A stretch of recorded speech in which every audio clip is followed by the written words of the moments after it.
हमारा ये रहता है कि कम से कम जो परेशानियां हमें सामने आ रही हैं और जो हमारी तरक्याती काम हम कर पाए उसके बारे में आपके सामने हम अपनी रिपोर्ट पेश कर सकें और साथ ही आपके अगर कुछ मशवरे हों तो वो आप हमें दें ताकि उन मशवरों से हम आने वाले साल में आइंदा वक्त में और बेहतर तरीके से काम कर सकें।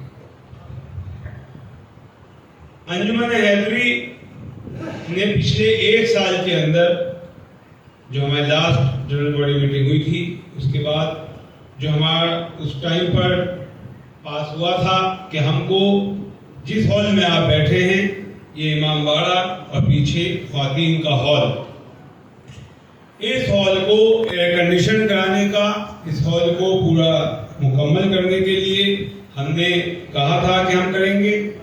अल्हम्दुलिल्लाह इस बार मुहर्रम के मौके पर, चेहरों पर, साथ रबीउल अव्वल पर और वैसे मजलिसों में यहाँ पर मोमिनीन ने इस एयर कंडीशन हॉल के अंदर अज़ादारी की, जिसमें अल्हम्दुलिल्लाह हम अपनी जो हमने पिछले साल वादा किया था उसमें हम कामयाब हो सके।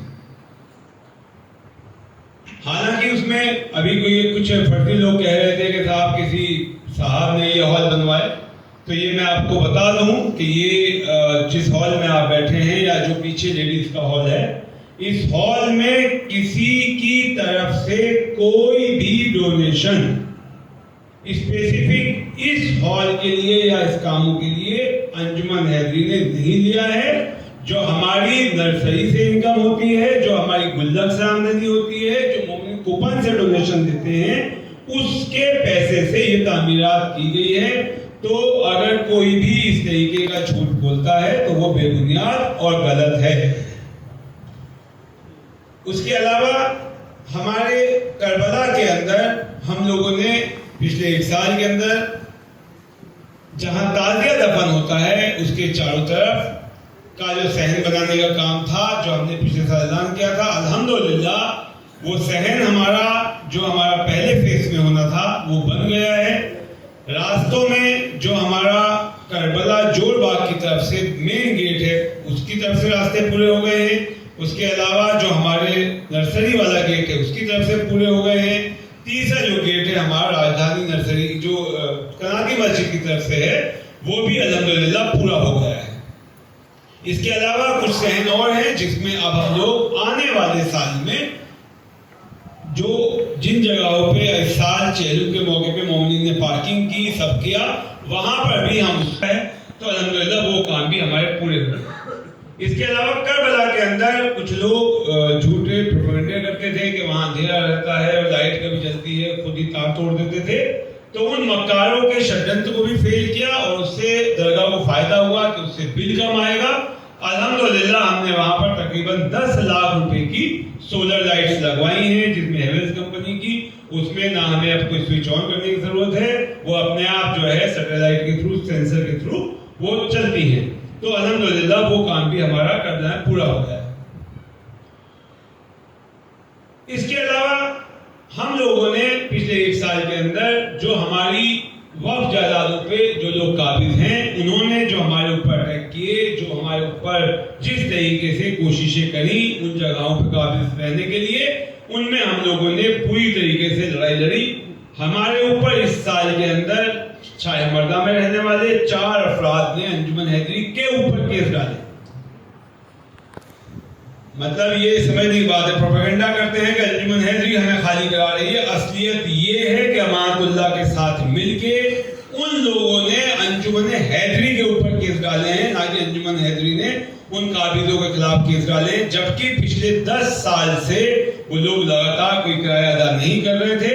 अब अल्हम्दुलिल्लाह उसमें बड़ी कामयाबी ये मिली है कि उस टाइम उन्हें लगा था कि ये चोर अमानतुल्लाह खान जो है उनको इन जगहों का मालिक बना देगा, मगर जब उसके मुतालिक हम लोगों ने EOW में कंप्लेंट करी, क्राइम ब्रांच में इन्वेस्टिगेशन हुई और उसके बाद ACB में FIR होने के बाद उसके ऊपर जांच हुई, तो अब वक्फ बोर्ड ने कोर्ट के अंदर बाकायदा उन केसेस में जिनमें वो पहले यहाँ के रिपोर्टर्स को सपोर्ट कर रहे थे, उन सब के अंदर कोर्ट में एफिडेविट दाखिल कर दिए हैं वक्फ बोर्ड ने, जिसमें उन्होंने साफ तौर पे जो लीगल पोजीशन थी वही लीगल पोजीशन दोहराई है कि ये लोग यहाँ पर एंक्रोचर हैं और इनको वेकेट कराना है और इनका मिनिमम रेंट जो होगा वो वक्फ लीज रूल के हिसाब से होगा।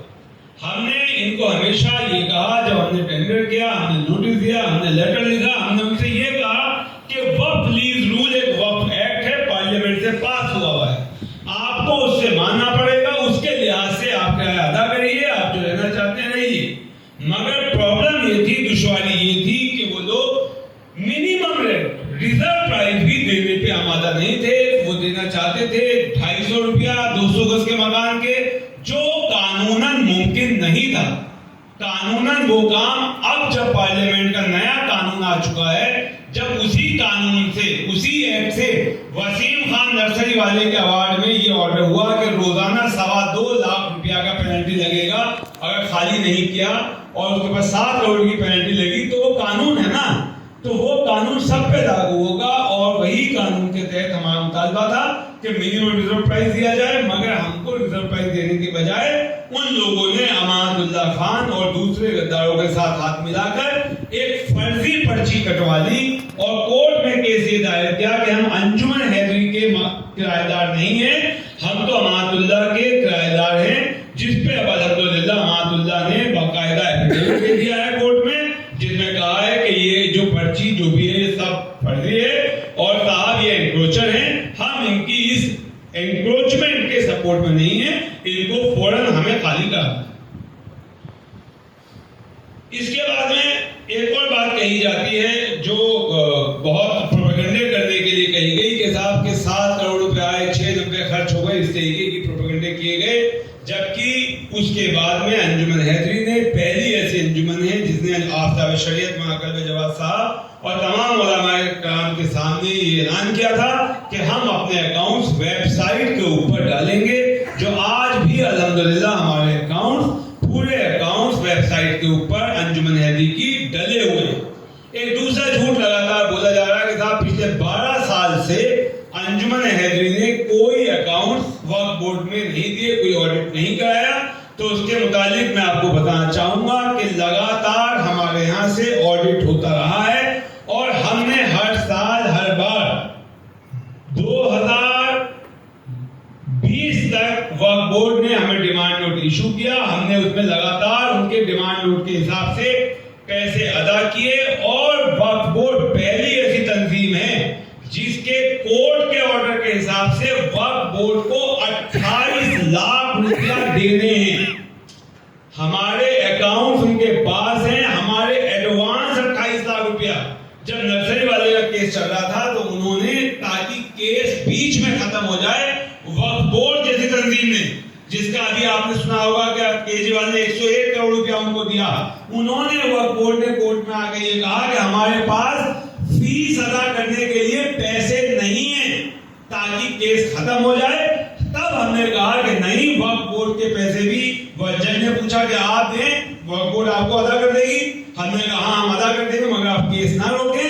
तो आर्बिट्रेटर साहब के ऑर्डर की वजह से हम लोगों ने 28 लाख रुपया वक्फ बोर्ड के अकाउंट का, 28 अपने तो दिए, 28 वक्फ बोर्ड के अकाउंट के भी हमने अदा किए, जो अभी वक्फ बोर्ड को हमारे देने, वक्फ बोर्ड को हमारे देने। तीसरी बात ये कही जा रही है कि साहब एक बड़ी अजीबोगरीब परेशानी है कि झूठ आदमी उस कदर बोल रहा है, उसे लगता है कि सब लोग बेवकूफ हैं। अभी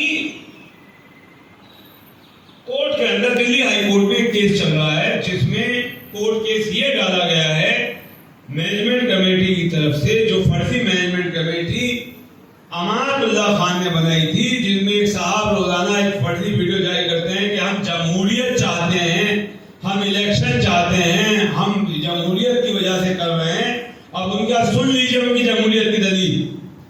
अंजुमन हैदरी में तो इलेक्शन के थ्रू इलेक्ट होके आते हैं। अब वो जो जमहूरियत का नकली नाटक का शोर मचा रहे हैं, फर्जी वाड़ा कर रहे हैं, उनकी सुन लीजिए। उन्हें अमानतुल्लाह खान ने अपॉइंट किया है। उनका कहना यह है कि जितने इदारे हैं, चाहे दरगाह शाह मर्दा हो, शिया जमा मस्जिद हो या आपका पंजा शरीफ हो, चारों जो हमारे इदारे हैं शियाओं के, जिसके हमारी चारों तंजीमें गजटेड मुतवल्ली हैं। अभी शिया जमा मस्जिद का भी इलेक्शन दिसंबर में होने जा रहा है, यहाँ निशी भाई बैठे हैं, मेंबर हैं वहां दिसंबर में होने जा रहा है। तो हमारे तमाम तंजीमों में ये सिस्टम है कि इलेक्शन करके कमेटी अपने नुमाइंदों को चुनती है, मगर वहां पर अमानतुल्लाह ने उन्हें चुन के भेजा। तो किसी साहब ने उनसे सवाल करा, भाई ये जमहूरियत कैसी है? तो उन्होंने कहा उसे वो होगला की आवाम ने चुना है, तो जिसको वो चुनेगा वो जमहूरियत कहलाएगी। इस लेवल की जाहिर उनकी वीडियो जमहूरियत की रोज आती है। उनसे पूछा गया कि भैया कि जमहूरियत हो गया, वो क्योंकि नुमाइंदा कौम का ओखला के नुमाइंदे को चुना है, तो जिसको वो बना देगा वो जमहूरियत। दूसरा, सबसे बड़ा कौम को जागने की जरूरत है। मैं बार बार कह चुका हूं, यहाँ और अंजुमन को उत्तर देंगे, हाई कोर्ट में आप अपने वकील भी भेजिए, कोर्ट की प्रोसीडिंग सुने। कोर्ट में ये गद्दार कौम जो केस लड़ रहे हैं वो ये है कि ये तमाम जमीनें, कोई भी जो गजट है जिसमें हम गजटेड मुतवल्ली हैं, हम कोई मुतवल्ली नहीं, इन जगहों की वक्फ बोर्ड मालिक है। और वक्फ बोर्ड जिसे चाहे चोर को बनाए, डाकू को बनाए, जिसे चाहे वक्फ बोर्ड बना के भेजे, वो उस वक्फ बोर्ड की कमेटी यहां पर निगरानी करेगी। जबकि पिछले 70 साल में आज तक किसी वक्फ बोर्ड के चेयरमैन ने, किसी वक्फ बोर्ड ने यहां पर कभी कोई कमेटी नहीं बनाई, कोई तश्कील नहीं करी, क्योंकि कानूनन अंजुमन हैदी या शैखुल सफा तमाम तंजीमें गजटेड मुतवल्ली। तो गजटेड मुतवल्ली जब हम लोग हैं, तो गजटेड मुतवल्ली की पोजीशन में हमारे यहाँ पर हमें अपने, हमारी रजिस्टर्ड सोसाइटी ने, सोसाइटी रजिस्ट्रेशन एक्ट के तहत हम लोग यहाँ पर इलेक्शन कराते हैं। अब उसके अंदर जब इनको वो प्रोपेगेंडे भी नहीं चले, कोर्ट में जाके ये कहा कि साहब आप इलेक्शन पे रोक लगा दीजिए, साहब वो इलीगल इलेक्शन हो रहा है, वो फर्जी कमेटी है, इलीगल कमेटी है। कोर्ट ने उसके ऊपर उनकी पिटीशन डिसमिस करी और उसके बाद अल्हम्दुलिल्लाह बाकायदा जिसमें रजिस्ट्रार भी पार्टी थे, वक्फ बोर्ड भी पार्टी थी, सब लोग पार्टी थे, और उनकी डिसमिस करी और कहा कि अंजुमन रजिस्टर्ड सोसाइटी है वो अपना इलेक्शन करेगी। तो उसके बावजूद जिस तरीके के प्रोपेगेंडे किए जा रहे हैं, कुछ नहीं, सिर्फ इस तहरीक को कमजोर करने के लिए। और इस तहरीक में बड़े बड़े माफिया, कौम के बड़े बड़े गद्दार इसमें शामिल हैं। कहा जाता है साहब आप तो कल कह रहे थे फलाना, अब कहा ये, अब तीसरे का नाम ले दिया, कल अहमद पटेल का नाम था, अब दूसरे का नाम है। जो जिस वक्त सामने आएगा, जिसके सबूत पाए जाएंगे,